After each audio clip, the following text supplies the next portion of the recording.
एक साधक ने महर्षि से कहा, महर्षि, कहा जाता है कि आत्म साक्षात्कार करने वाले मनुष्य को जागृत, स्वप्न और सुषुप्ति का अनुभव नहीं होता है।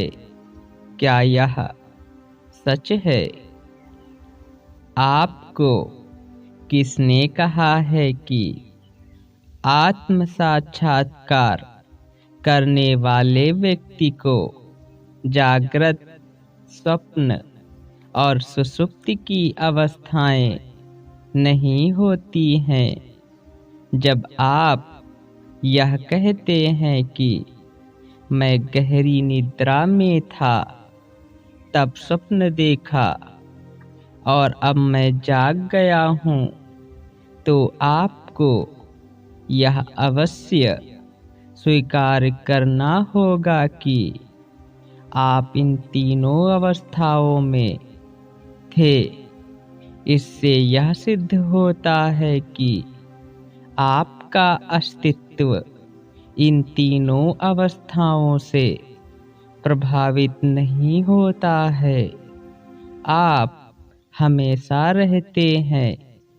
इस समय आप जैसे हैं वैसे ही रहें, तो आप जागृत अवस्था में हैं, लेकिन यह अवस्था स्वप्न में लीन हो जाती है और स्वप्न की अवस्था गहरी नींद में अदृश्य हो जाती है।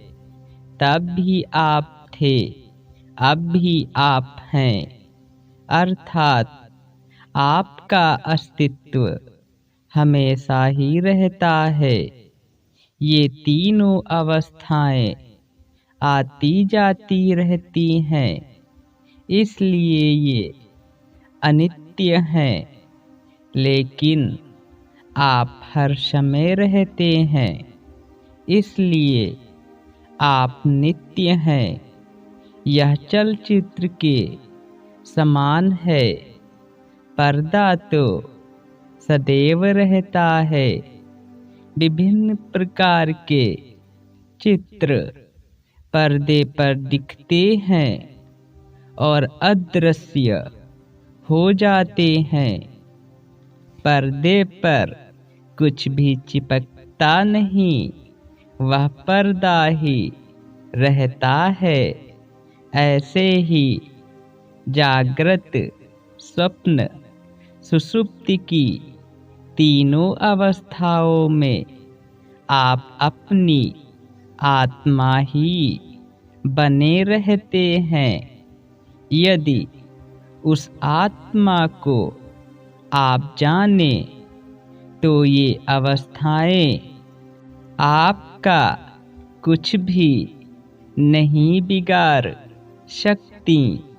जैसे अपने पर दिखने वाले चित्रों से पर्दा अलिप्त रहता है, पर्दे पर आप कभी असंख्य तरंगों वाले समुद्र को देखते हैं, वह अदृश्य हो जाता है। तो कभी आप चारों ओर फैलने वाली आग देखते हैं, वह भी अदृश्य हो जाती है। दोनों के दिखने के समय पर्दा होता है। क्या वह पर्दा समुद्र के जल से गीला होता या फिर आग से जलता है? पर्दा किसी से भी प्रभावित नहीं होता है, ना तो जल रूपी चलचित्र से गीला होता है और ना ही अग्नि रूपी चलचित्र से जलता ही है। इसी प्रकार जागृत, स्वप्न व सुषुप्ति की अवस्थाओं में जो भी होता है, उसका आप पर कोई असर नहीं होता है। आप सदैव अपनी आत्मा बने रहते हैं।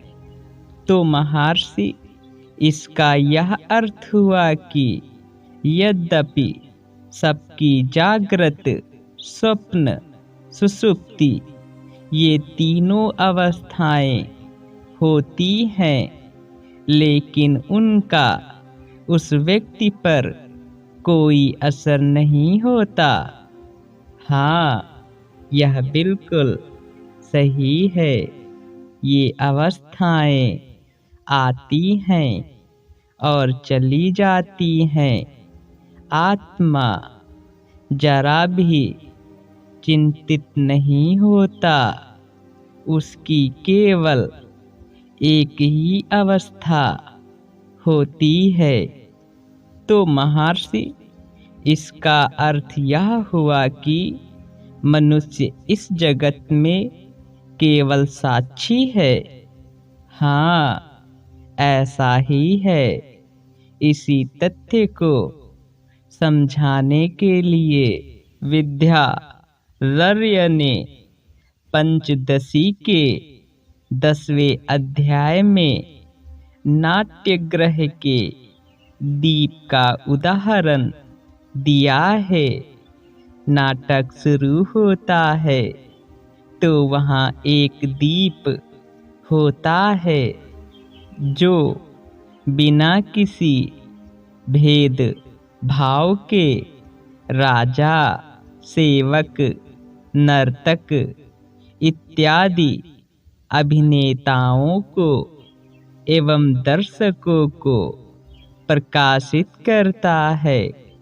यह दीप नाटक प्रारंभ होने से पहले तथा नाटक के दौरान एवं नाटक की समाप्ति पर भी जलता रहता है। इसी प्रकार भीतर का प्रकाश अर्थात आत्मा अहंकार को, बुद्धि को, स्मृति को तथा मन को स्वयं वृद्धि या क्षय को प्राप्त हुए बिना प्रकाश देता है। निद्रा में एवं उसके समान मूर्छा इत्यादि अवस्थाओं में अहंकार का अनुभव नहीं होता है, लेकिन तब भी आत्मा निरूपाधिक स्वरूप में अपने आप प्रकाशित होता रहता है।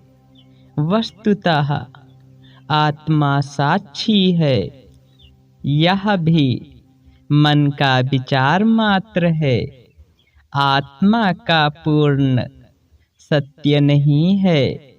साक्षी होना साक्ष्य पदार्थों की अपेक्षा रखता है। साक्षी एवं उसके साक्ष्य पदार्थ दोनों मन की कल्पना है, अर्थात दृष्टा का अस्तित्व दृश्य के अस्तित्व पर टिका है। यदि दृश्य ही ना हो तो दृष्टा का अस्तित्व नहीं हो सकता है। इसी प्रकार आत्मा का साक्षी होना उसके साक्ष्य पदार्थ की अपेक्षा रखता है, लेकिन साक्षी होना और साक्ष्य दोनों ही मन की कल्पना है।